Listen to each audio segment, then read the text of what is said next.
You also need some time if they do take the lead. It's an interesting situation. Williams throwing near the poach, but it's Babbitt beating Musajaa to the spot, and New York's back in front. 29 seconds left. I don't need to be able to read lips to know that he just told us that he owns that front cone. He has been unbelievable tonight getting to this spot. He does it again. Welcome back. Another wild weekend in the AUDL. Somehow, some way, this New York DC rivalry continues to exceed the hype. Another overtime finish between these two teams and another Empire victory at the end of it all. Jeff Babbitt going absolutely beast mode for the Empire. Ben Yacht showing himself to be a one-of-one player again in the clutch. Jack Williams hardly making any mistakes. It's the New York team who has won, 49, I think, of their last 53 games going back to the end of the 2018 season. 2 championships in the past 3 seasons. This is their dynasty moment. But there's been also a ton of other action around the league that we'll get to. Austin had their big road trip in the South Division, coming up winless in Atlanta and Carolina. The Hustle proving to 3-0 with their big win on Friday night. Another big game from Brett Hallsmeyer and his big man in tandem, Dean Ramsey. It's the Hustle offense again, just singing in this early season going. And then the Soul trying to rally on Saturday night, yesterday in Carolina, but coming up short yet again. The Flyers, having dropped their first 2 games of the 2023 season, bouncing back at home with a big 8-goal win. We didn't say that we were too panicked about them heading into this weekend. They acquitted our opinions quite thoroughly. The other big game from this weekend that we'll be touching on is the one out in the West Division, the Salt Lake Shred, holding on for dear life, and another overtime finish from the weekend, 27-25 over the Oakland Spiders. The Spiders had their opportunities for the big upset win at home, just couldn't quite close it out there at the end. There was so much to get to this weekend. There were 12 games. We're not even going to touch on half of them, but we got to start at the top. We've got to start with the game of the week, New York and DC. Where do you even want to start? There was just so much to dig into with this game. And what was funny is that it started off so slow, right? I think it was 4-4, somewhere near the midway of the second quarter. Yeah, the first quarter was 3-2, I think, after one. Yeah, ridiculously slow. It was exciting. Like, there was that sequence early on where Luke Rafis got the block, and then DC was driving for the break, and Daryl Stanley called the timeout right before Jeff Babbitt came and eclipsed a pass that was intended for the end. That play, and we're gonna hype up Jeff Babbitt throughout this conversation, I'm sure. This is basically gonna be a Babbitt episode. Yeah, like watching that sequence unfold, and it was like I loved the energy from DC just to shoot it immediately, and Merrill had a great grab, and then just watching it almost in slow motion, you see the Empire player closing in on that throw. And then the layout, and I was like, who on this O-line can lay out like that and make up that much ground? And then I saw that it was Babbitt. I was like, oh, right. Jeff Babbitt plays offense for this team. He is still absolutely the defensive playmaker he has always been. And then it was a bummer that the block didn't actually count. But he got a bunch of blocks later on, so the stat sheet was forgiving.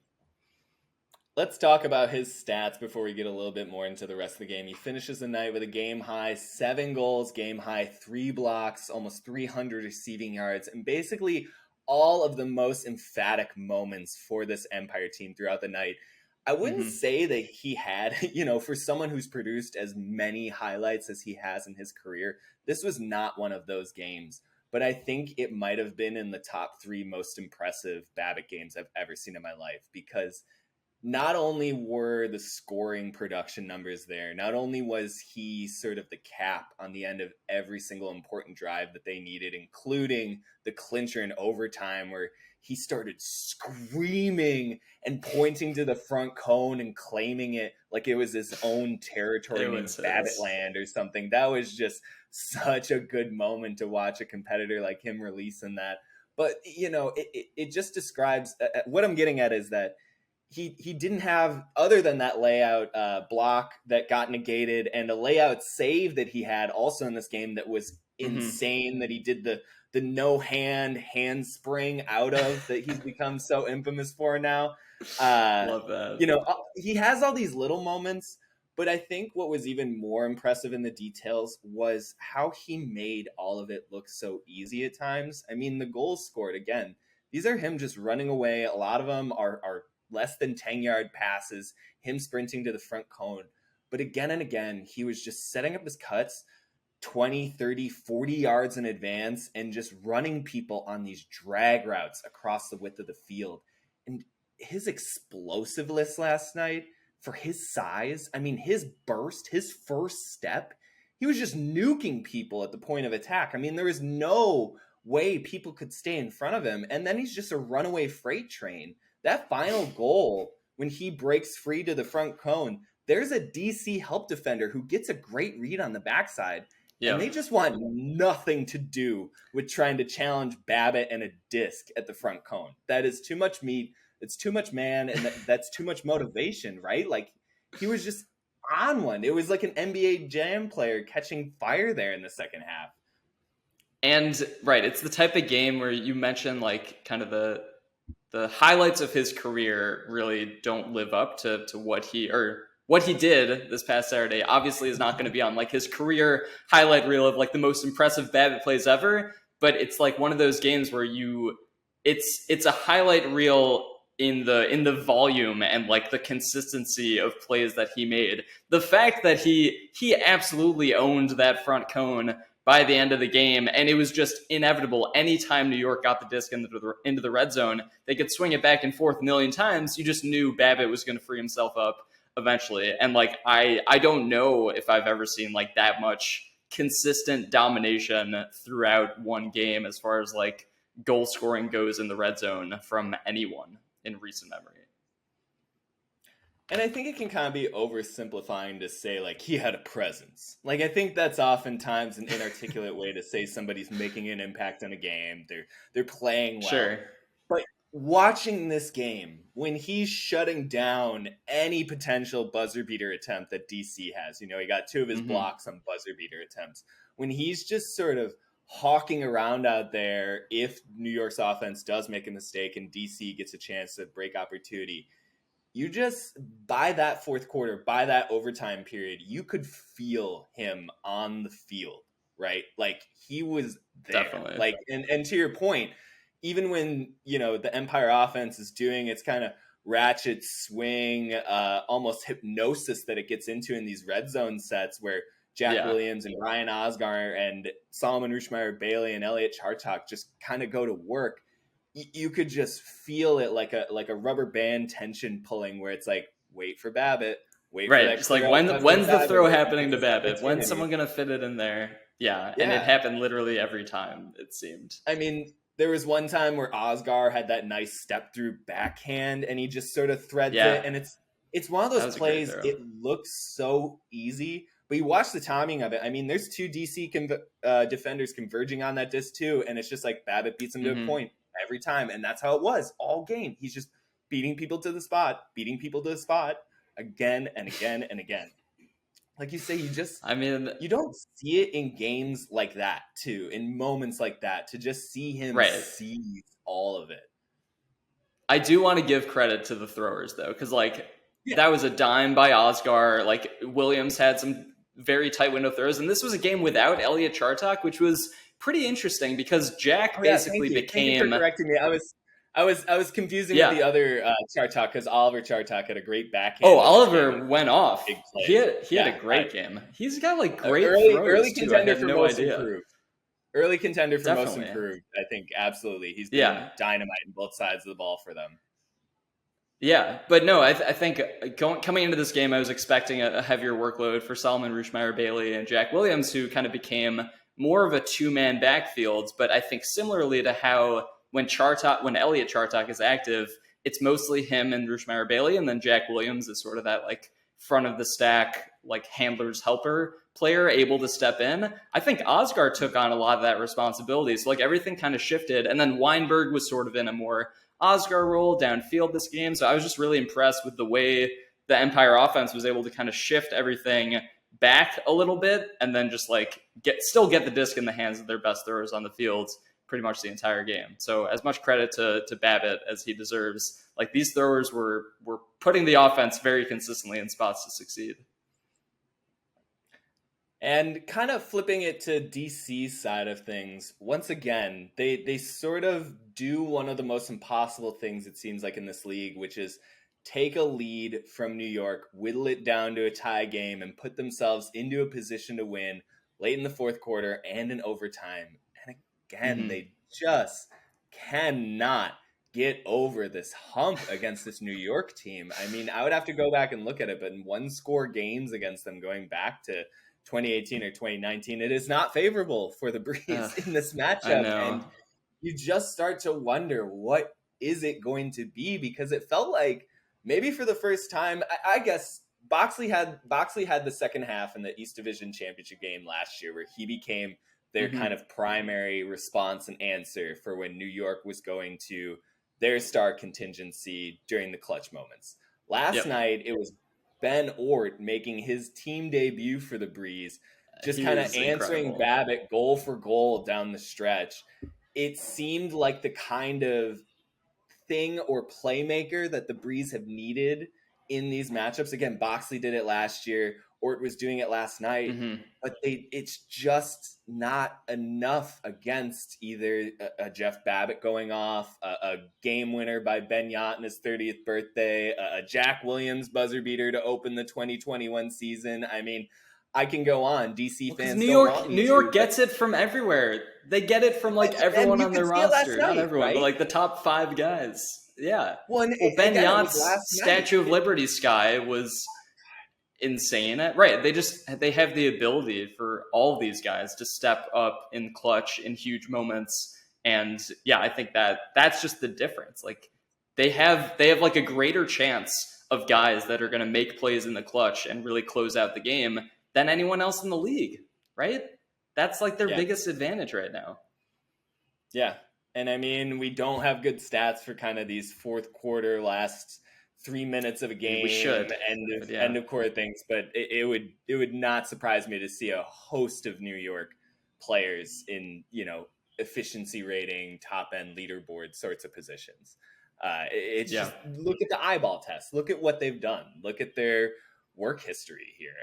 These are the guys getting it done in the biggest games every season now, and it doesn't stop. And they seem to really feed off of that. And that was the thing that Babbitt just epitomized at the end of the game last night. He wanted another 2 quarters to that game. He wasn't tiring. He wanted more. He wanted more goals. Back and forth. Bring it. Like, I want to keep beating you to that cone as you keep amplifying more and more pressure and putting more and more defenders on me. Like, all of the smoke, give it to me. And I don't know that there are teams right now with that in them, let alone being able to just have the talent to withstand New York, right? Like, it's really becoming, like we've talked about, with the evolution of their defense, which played great again last night. They just continue to have different solutions to throw, or I should say different coverages to throw at DC that kept them out of rhythm. It felt like for as much as the Breeze were able to adapt and respond, it was always a slight half step behind whatever New York was doing. My favorite sequence, by the way, I think it was at the end of regulation when DC had like 30 seconds on the clock at the end of the quarter and couldn't move the disc more than like 5 yards. Maybe it was at the end of the third quarter. Do you know what I'm talking about? Like, New York scored, DC had the disc receiving it with like 30 seconds and could have marched down. Like, that's enough time to actually like run an offense and get in the end zone, but they couldn't move like out of their own end zone in 30 seconds. And that's also like kind of a detriment of the DC offense, where like as like slow and steady and then like progressively advancing the disc upfield as they are, it kind of hurts them in situations where they have to score quickly. I'll have to find that example, but it was definitely one of the end of quarter situations where I was like, wow, this New York defense just did not let them move at all. Yeah. I mean, the the New York defense, as much as we just talked about the offensive playmaking, the stability of Jack Williams in the backfield yet again, I think, what was he, 56 of 58 on throws, 54 of 56? He had 2 throwaways like and that. over 50 completions, like the second or third most total yards. He only finished with 2 scores, 2 assists. But, he's there. He's the glue to this team. Is the DNA coded into everything that they do, and he was just showing up again and again whenever they needed him to. By the way, it was at the end. It was at the end of regulation. I just checked. Okay. It was like 30 seconds on the clock, tie game. In theory, a team has time to like answer back because DC was kind of playing with the lead at that point. But yeah, they just had to like launch one from like their own 5-yard line, and it didn't make it to the end zone. So yeah. Props to New York defense. I didn't mean to get sidetracked by talking about Jack Williams. I wanted to say that this New York defense continues to just challenge and make things hard for the opposition, right? Like coming into this game, their first 2 games of the year, teams are converting a combined, 27% of their offensive possessions against the Empire defense. It wasn't much better for DC, who ostensibly has one of the best 2 to 3 offenses in the league.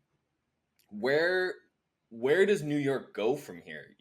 How do they maybe continue to motivate as they work into the rest of the season? They have one more matchup with DC, but it starts to feel like this is going to be a little bit of a high point, just 3 weeks into the season and almost 3 months away from championship weekend, which is what their ultimate goal is. So is this maybe a little bit of a problem from just an internal motivation standpoint for the Empire, where this was the big motivation that they had built up for, and now they've kind of been the proverbial dog that catches the car bumper? Like, now what?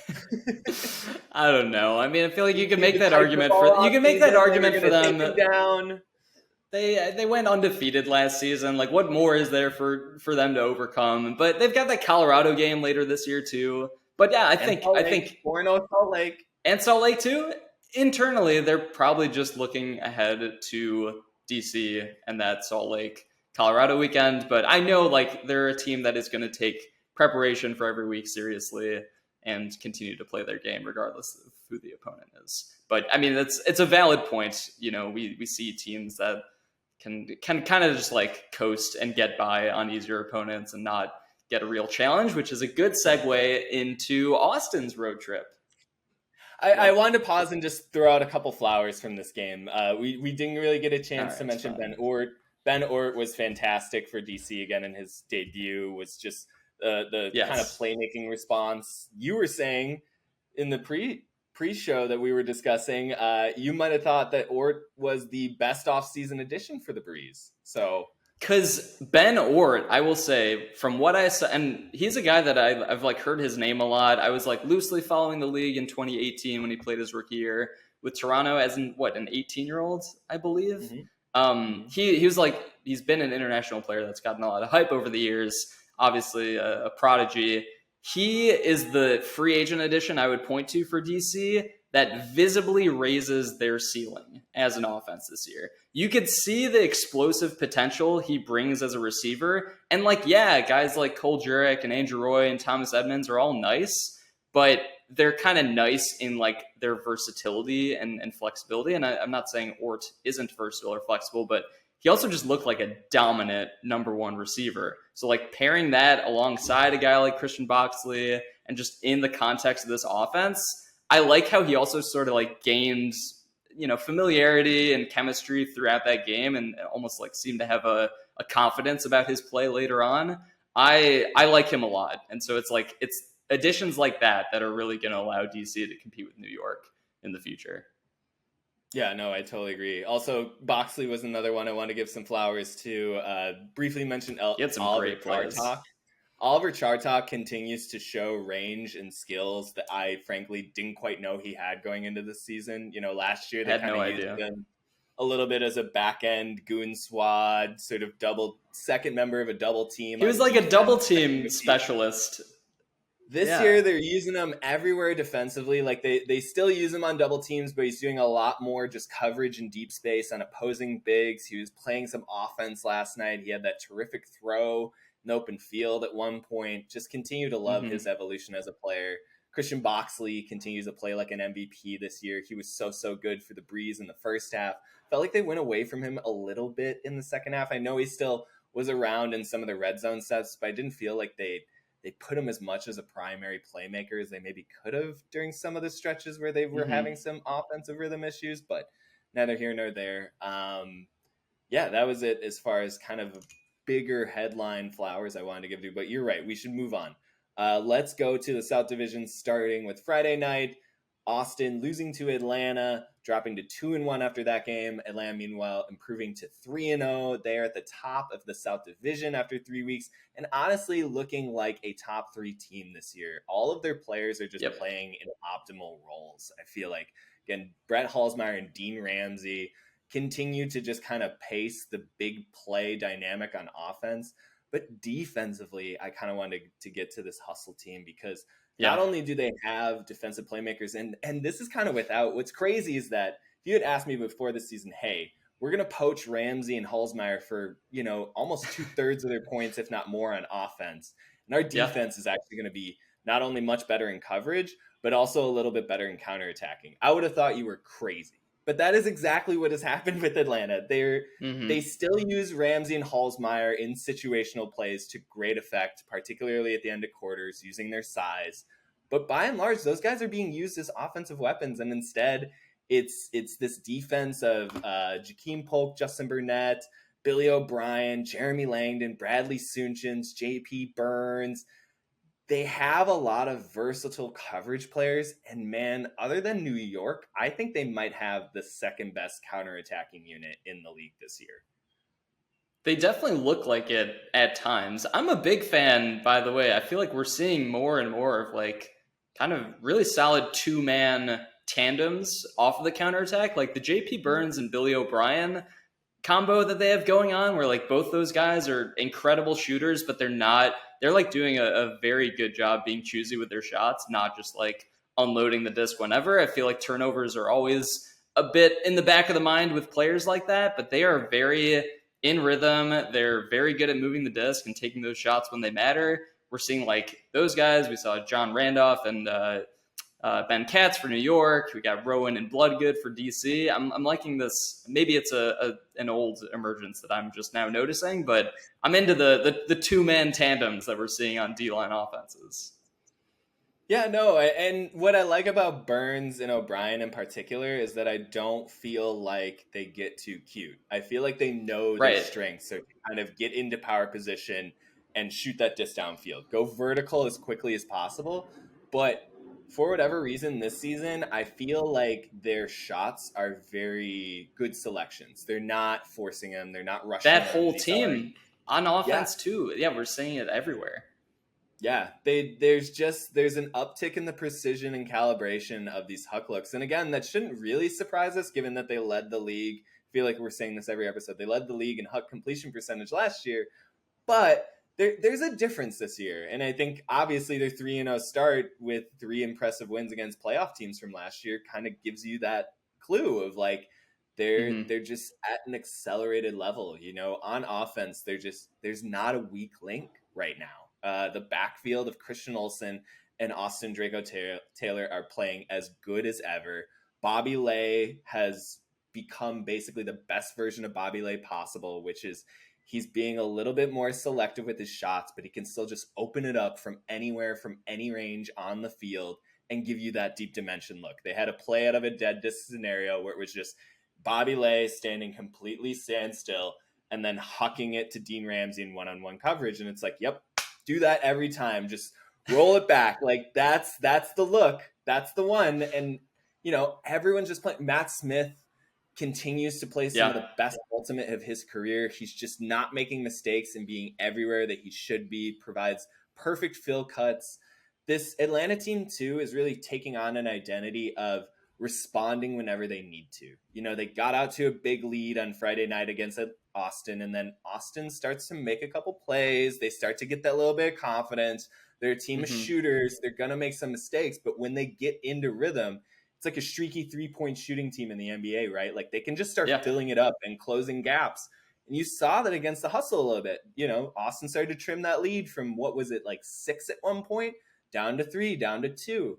And much like they did against Carolina last week, they did again this week. The hustle responded, and oftentimes with a pretty patient offensive drive and hold. Just something really unsexy, just getting that disc into the end zone and pushing their lead back a couple extra points, getting a little bit more of that padding. There's just like a comfort about front running with this Atlanta team that hasn't always been there. Like, they have a confidence about taking the lead and keeping it. Yeah, I think some of the most dangerous offenses in the league are ones that have very reliable deep games and like have a lot of throws on the line, but aren't overly reliant on that, especially when they have the lead. Like, the ability to kind of take a step back and have a patient drive. And maybe that's the difference with this year's Atlanta team is, I mean, maybe they're playing with more leads this year, but not like being like, okay, we're a hucking team. That's our identity. Let's go back to our bread and butter. But like, okay, we can be a little bit more patient. We have playmakers all over the fields. Why force anything? And this is a team that did not have Carl Endzone last game. I don't know if Liam Haberfield got injured, but he only played like a handful of points. Like, their depth is just on. Yeah, their depth is on full display. That Dean Ramsey can kind of come out of nowhere. I mean, they've been trending him more on offense like Holzmeier, but he was the standout this week. And like Max Thorne, where I think he had more games last year where he was either like the standout or just like not super involved. He just had like a solid, reliable game. So they just have a lot of guys that they can turn to. And like Misha Freysetter also made his debut this week. Man. He was like quiet but consistent. Yeah. I don't know. They just have a great recipe for success going on. It really speaks to the depth that I completely omitted. Misha Freysetter. Right. And he wasn't right. He didn't have a notable game.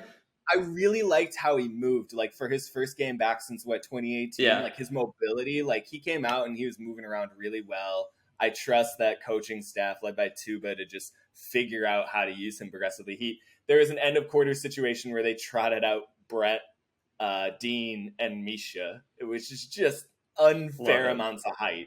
That's almost that's over 20 feet of human. You know, like.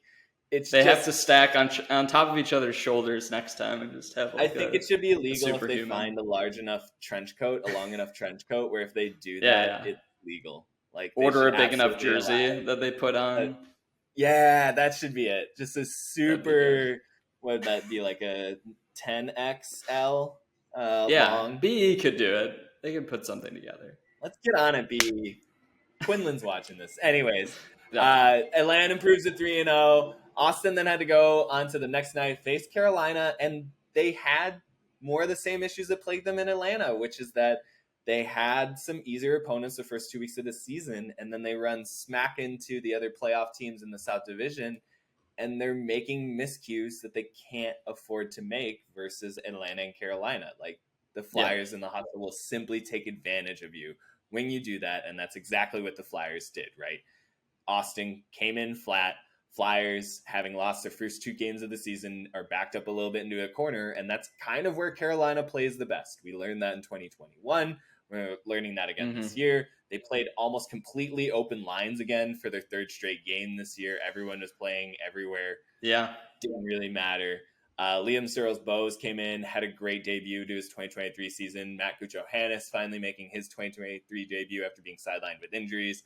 Also a terrific piece add. The Flyers are the Flyers. Like, I trust them to be with us until divisional championship weekend, essentially. Like, unless Atlanta or Austin takes them out in the first round of the South Division playoffs, like, this is once again going to be a championship caliber team, regardless of what the particular individual game stats might say, regardless of if they might end up the season with 7-5 regular season record or something. It doesn't matter. The talent is there. They can win when they need to. They just put a very good Austin team down into the dirt and won by 8 goals, right? Like, or 7 goals, 26-19. We know this Carolina team, I feel like, almost as well as any team in the league, despite having questions about their rotations this year. I feel like their identity is still very much evident. For sure. I was surprised when Guccio-Hannes at the beginning of the game was playing mostly on what the Flyers started as their D-line, which would occasionally shift into their O-line. And their more traditional O-line was Liam Searles-Bowes slotting in alongside Elijah Long, and then, the usual Youngst, Fairfax, etc. downfield. This was the perfect example of them being free with their lines, just not mattering because they have throwers on both sides. They have offensive players on both sides.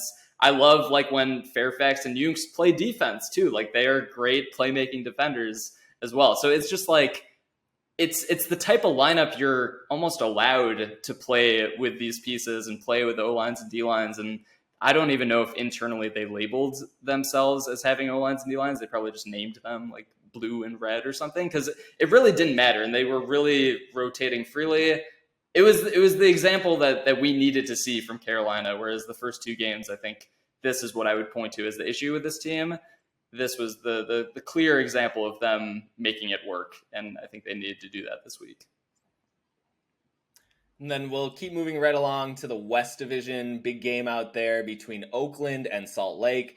This was a back and forth affair the entire time, where we were just describing a second ago about teams in the lead being a little bit more selective with their hucking choices. That was not the case in this Battle of the Bay between these two teams. It felt like whenever one of them would go up, they would sort of have a series of mistakes maybe, and then the other team would rally, seize the lead and the momentum, and then it would simply rock back and forth.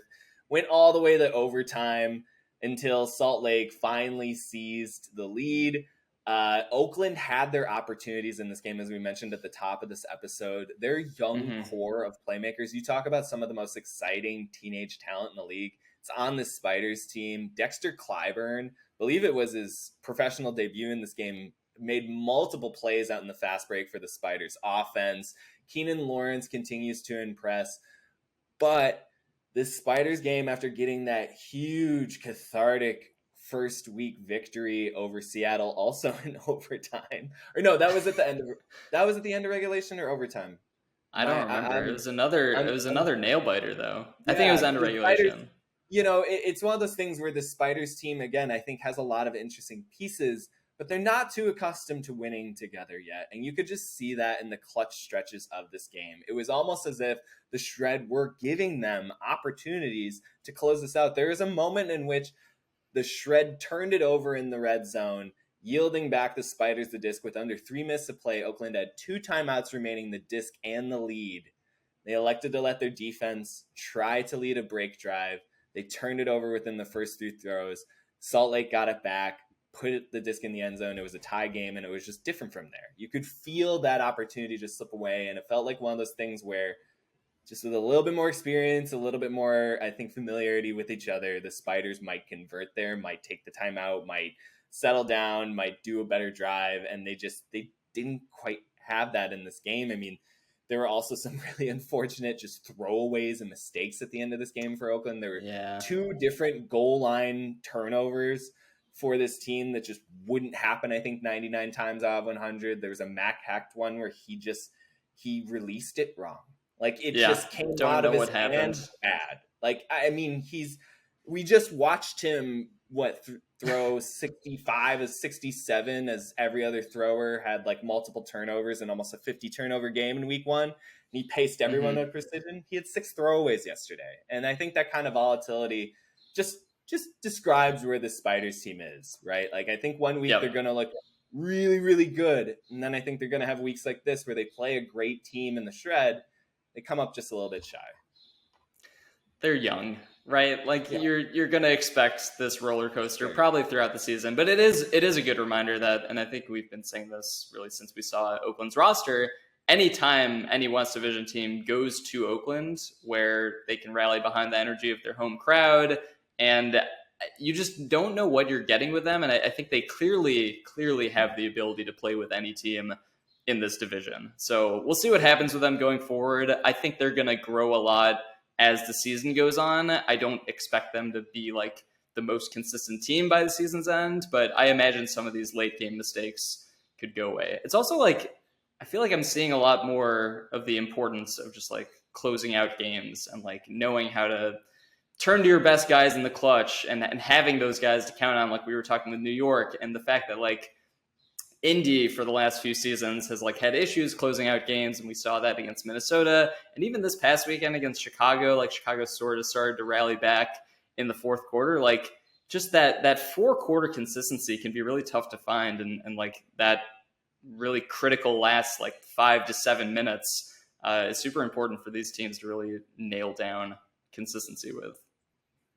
The tightness that settles in for close games, particularly when you have the lead, I need to do like a longer form exploration of it, because it happens to every team. I mean, New York might be the only team that's kind of immune to this condition. I mean, you saw with DC, there's just, you start thinking more about possession. You start thinking more about every single throw, every little moment, every little way the mark is shifting on you, and weird stuff starts to happen and things start to pile up, and the weird head fever that plagues these tight environments starts to play out. And I think that that's what makes New York so special, that they just keep escaping from these scenarios because every other team has it. I just they escaped, but I will say they kind of escaped by the skin of their teeth, because they did let back, like DC kind of had that game not in control, but they did receive the disc with 30 seconds left,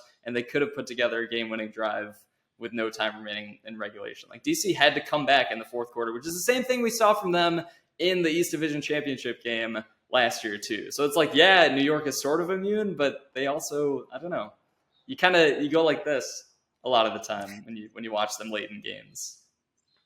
I just wanted to get to the other side.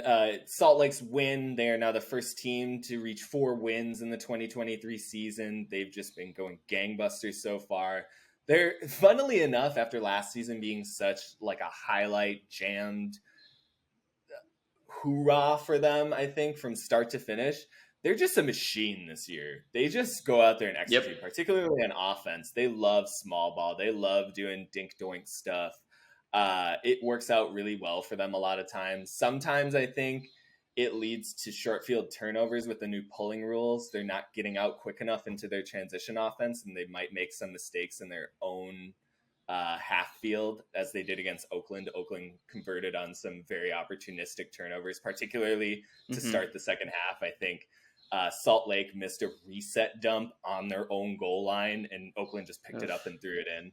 But Oakland is playing, Salt Lake has been playing so well on offense. They look so interchangeable. There's just a lot of dynamic pieces there. Jordan Kerr is once again, I think, going to be in the MVP finalist. But I wanted to mention a team captain and somebody who I think got lost in the shuffle last year, who is having maybe the most precise season to start this year, and that's their team captain again this year, Jacob Miller. He's got 10 assists, 10 goals. He's 146 on 147 throws. He's got almost 1,900 total yards. He's just not making mistakes for them. And he's doing a good job of opening up some hucks when he needs to. He's 3 of 3 on hucks. And he's just, again, as the stat line tells you, he's not making mistakes. He's just in the backfield, able to distribute, able to get open when they need him to. He's a big dude.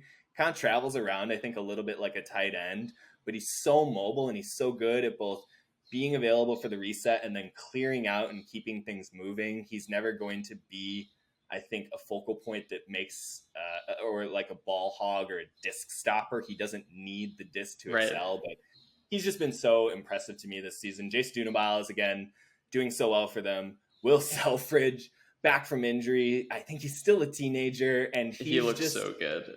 He's it's that thing of, you're not supposed to have this kind of development of all the little skills at this age, right? Like, you talk about a small ball extraordinaire, like his little give and go stuff where he's just starting on people. I mean, in terms of red light, green light acceleration, Selfridge is probably top 5 in the league. Like, he's just, he's one step ahead of you wherever you want to go.